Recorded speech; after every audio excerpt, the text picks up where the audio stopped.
अस्सलामुअलैकुम, वेलकम करता हूँ बिल्ड स्किल चैनल में। तो हमने पिछले लेक्चर में ओवरव्यू सीख लिया था, किस तरह सीएसएस का ओवरव्यू बनता है, किस तरह सीएसएस की स्टाइलिंग होती है और सिंटैक्स सीख लिया था। तो चले आए हम आगे मूव करते हैं अपने चैप्टर्स को और जल्द अज जल्द इस बुक को हमने ख़त्म करना है और प्रोजेक्ट की तरफ मूव करना है और हमने इंशाअल्लाह ताला बहुत बेहतरीन प्रोजेक्ट बना के दिखाना है। मैं कोशिश करूँगा कि आप लोग कमेंट में मुझे बताएं कि किस तरह का प्रोजेक्ट आपको चाहिए। मैं उसी तरह का प्रोजेक्ट HTML और CSS के थ्रू ही बनवाऊँगा आपसे। अब थर्ड चैप्टर की बारी आती है, इंक्लूशन। इस चैप्टर में क्या है ये देख लेते हैं। सबसे पहले तो एक एमिट टैग के बारे में बताया गया है। मैंने प्रीवियस लेक्चर में आपको बताया था कि Shift+1 दबाएंगे तो एक एमिट एब्रीवेशन आ जाएगी, उसको आप जैसे क्लिक करेंगे तो पूरी कोडिंग आ जाएगी। तो उम्मीद करता हूँ कि ये बताने की ज़रूरत नहीं। जिसने पिछला लेक्चर नहीं देखा तो वो काइंडली पिछले लेक्चर पे जाए और वो लेक्चर लाजमी देखे, ताकि आपको पता चलता रहे कि कौन सी वीडियो अब तक हो चुकी है CSS की और कौन सी वीडियो चल रही है। इसी तरह ही आप पूरी वीडियोस देख के ही CSS जानेंगे।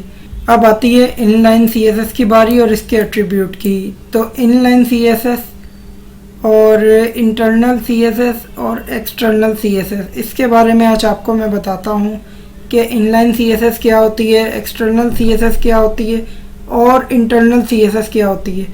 वेबसाइट बनाते वक्त ख़ास तौर पे इस चीज़ का ख्याल रखा जाए कि हमारी वेबसाइट के अंदर एक्सटर्नल ही यूज़ होगी, लेकिन इनलाइन और एक्सटर्नल का भी कम से कम यूज़ होता ही है।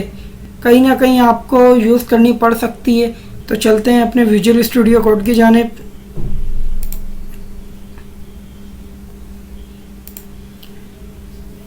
विजुअल स्टूडियो कोड मैंने ओपन कर लिया है और मैंने जो CSS3 लेक्चर नंबर बनाया था, इसी के अंदर ही एक मैं फ़ोल्डर बनाता हूँ जिसका नाम होगा लेक्चर नंबर 2। सेव करता हूँ और इस फोल्डर के अंदर अब मैं चाहूँगा कि दो फाइल्स आएँ जिसका नाम हो index.html और इसी फोल्डर के अंदर एक आए index.css। ये दो फाइलें मैंने बना ली हैं। अब जाते हैं एमिट एब्रीवेशन की तरफ और क्लिक कर लेते हैं। ठीक है, तो यहाँ पे मैंने आपको बताया था लिंक लगाने का तरीका, किस तरह लिंक लगता है और CSS को लिंक किया जाता है। यहाँ पे आपने index.css अप्लाई कर लेनी है और अब बारी आती है कि हम एक्सटर्नल, इंटरनल और इनलाइन CSS को किस तरह कोड के थ्रू यूज़ करेंगे। तो सबसे पहले तो मैं आपको एक्सटर्नल CSS के बारे में समझाऊंगा। एक्सटर्नल CSS और एक्सटर्नल CSS क्या है? ये जो हम लिंक लगा के CSS को यूज़ कर रहे हैं, जो लिंक लगा हुआ है, इसे कहते हैं एक्सटर्नल CSS। जैसे कि मैं आपको यूज़ करके दिखा ही देता हूँ कि एक्सटर्नल CSS का यूज़ मैं सबसे पहले इसे कमेंट आउट करूँ।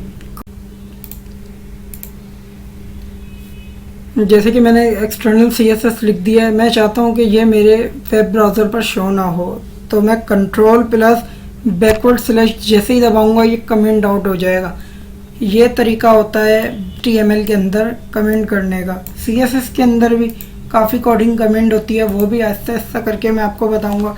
सबसे पहले तो मैं आपको ये बता दूँ कि HTML के अंदर कमेंट करने का यही तरीका है। मैं यहाँ पे H3 टैग ले लेता हूँ और यहाँ पे लिखता हूँ हेलो गुड बॉय। ठीक है, और इसी H3 को मैं यहाँ पे आके H3 लगा के अब इसमें सबसे पहले तो मैं कलर चेंज करता हूँ।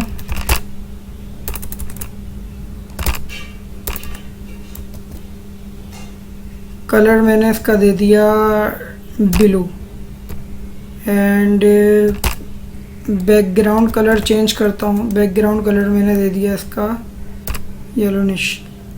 येलो ग्रीनिश ये कलर मिक्स होके बन येलो ग्रीन कलर दे दिया और मैंने इसे जैसे सेव किया। अब मैं इसका प्रीव्यू देखता हूँ।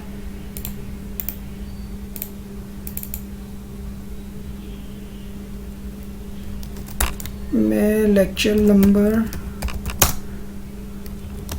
1 को लेक्चर नंबर 1 के अंदर पेस्ट कर देता हूँ, ठीक है। और ये मेरा लेक्चर नंबर 2 है, इसे चेक करते हैं। ये देखें, ये इसने बैकग्राउंड और कलर के ऊपर काम करके दे दिए। तो ये कहलाती है एक्सटर्नल CSS। अब मैं इंटरनल CSS के बारे में आपको बताता हूँ। इंटरनल CSS क्या है।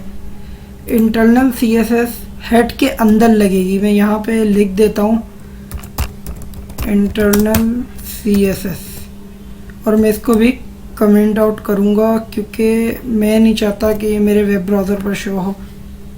इंटरनल CSS के अंदर हमें सिर्फ स्टाइल टैग लगाना है और स्टाइल टैग के अंदर जो मैं काम कहूँगा वो काम हो जाएगा। वो कैसे, मैं आपको बताता हूँ।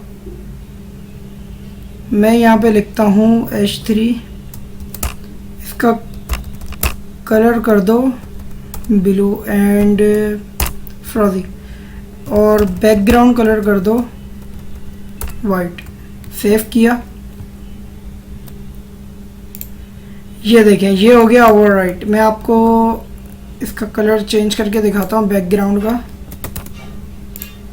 ये देखें, जैसे ही हमने एक्सटर्नल CSS पे काम किया वो काम ऑलरेडी यहाँ से हम ले गए इंटरनल CSS पे।